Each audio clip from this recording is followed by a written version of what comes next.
আজকে প্রধান উপদেষ্টা রাজনৈতিক দলগুলোর সাথে বিশেষ করে যারা ফ্যাসিবাদ বিরোধী আন্দোলনে সবাই সক্রিয় ছিলেন এমন সকল রাজনৈতিক দলগুলোর সাথে মতবিনিময় করছেন তিনটা বিষয় নিয়ে। আজকে তিনটা বিষয় নিয়ে কথা বলার জন্য উনি সকলকে ডেকেছেন। প্রথম বিষয় হচ্ছে ভারতে সহ সারা বিশ্বে বাংলাদেশ বিরোধী যেই প্রপাগান্ডাগুলো চলছে এগুলোর ব্যাপারে রাষ্ট্র হিসাবে আমাদের করণীয় কি, প্রথম বিষয়। দ্বিতীয় বিষয় হচ্ছে গত কয়েকদিন আগে আগরতলাতে বাংলাদেশের যে ডেপুটি হাই কমিশনারের যে অফিস আছে এটা আমাদের এই রাষ্ট্রের প্রপার্টিটা ভাঙচুর করা হয়েছে, পতাকাকে অবমাননা করা হয়েছে, এই বিষয়ে কি করণীয় হতে পারে।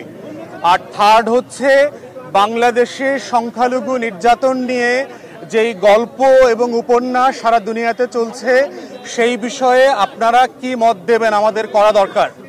তো আজকের আলোচনাতে নির্বাচন কোনো আলোচ্য বিষয় না, ছিল না, এবং এখন পর্যন্ত মিটিং যেখানে আছে সেখানে হচ্ছে সকল রাজনৈতিক দল এবং জোটের পক্ষ থেকে যার যার বক্তব্য পেশ করা হচ্ছে যে রাষ্ট্র হিসাবে আমাদের করণীয় কি, এবং সোফার অনেকগুলো রাজনৈতিক দল পরামর্শ দিয়েছে কি কি করা দরকার।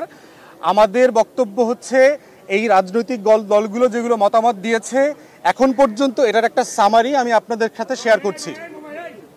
প্রথম কথা হচ্ছে যে বেশ কয়েকটা রাজনৈতিক দল আজকের আলোচ্য বিষয় না থাকার পরেও প্রয়োজনীয় সংস্কার সাপেক্ষে তাড়াতাড়ি নির্বাচন দেওয়ার জন্য ওনারা তাগাদা দিয়েছেন।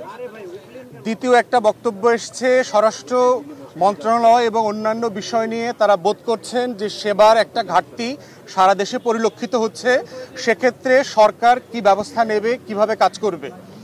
তৃতীয়ত একটা বক্তব্য এসছে, পরামর্শ এসছে যে সকল রাজনৈতিক দল যারা কথা বলেছেন ফ্যাসিবাদ বিরোধী আন্দোলন সবাইকে, রাষ্ট্রকে এবং সরকারকে আশ্বস্ত করেছেন যে বাংলাদেশের স্বাধীনতার প্রশ্নে, সার্বভৌমত্বের প্রশ্নে এবং জাতীয় স্বার্থের প্রশ্নে আমরা সবাই আপনাদের পিছনে আছি, আপনাদের সিদ্ধান্ত এবং এই লড়াইয়ের সাথে আমরা অংশীদার।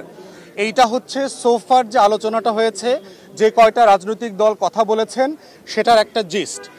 একজন সাবেক মিলিটারি অফিসার যিনি একটা দলেরও প্রধান, তিনি বলেছেন যে ভারতের সাথে এই সম্পর্কের জায়গাটাকে উস্কানি এবং উদ্বেগের জায়গা থেকে কিভাবে একটা ভারসাম্যের জায়গায় নিয়ে আসা যায় সেটার জন্য আমরা যেন কাজ করি। দু একজন পরামর্শ দিয়েছেন যে সংখ্যালঘুদের ব্যাপারে আমরা একটা জাতীয় কমিশন করতে পারি কিনা।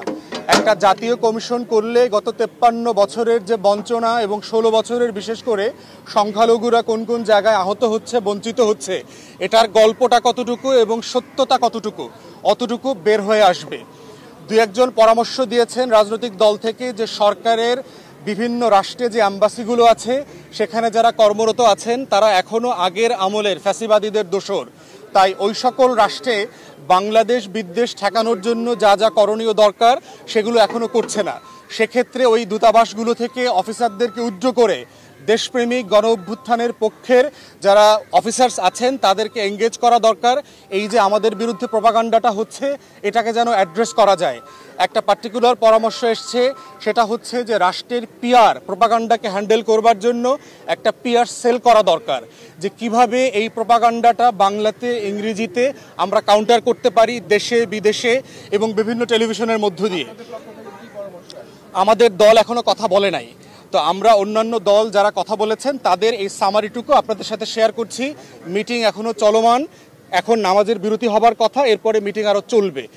প্রধান উপদেষ্টা ওনার ব্রিফিংয়ে বলেছেন যে বাংলাদেশ রাষ্ট্রে গণ অভ্যুত্থানের জায়গা থেকে আমরা সামনে এগোবার কথা ছিল, কিন্তু একটা মহল আমাদেরকে আবার গণ অভ্যুত্থানের আগের জায়গা সেই ফ্যাসিবাদী জায়গাতে ফিরিয়ে দিতে চায়, নিয়ে যেতে চায়।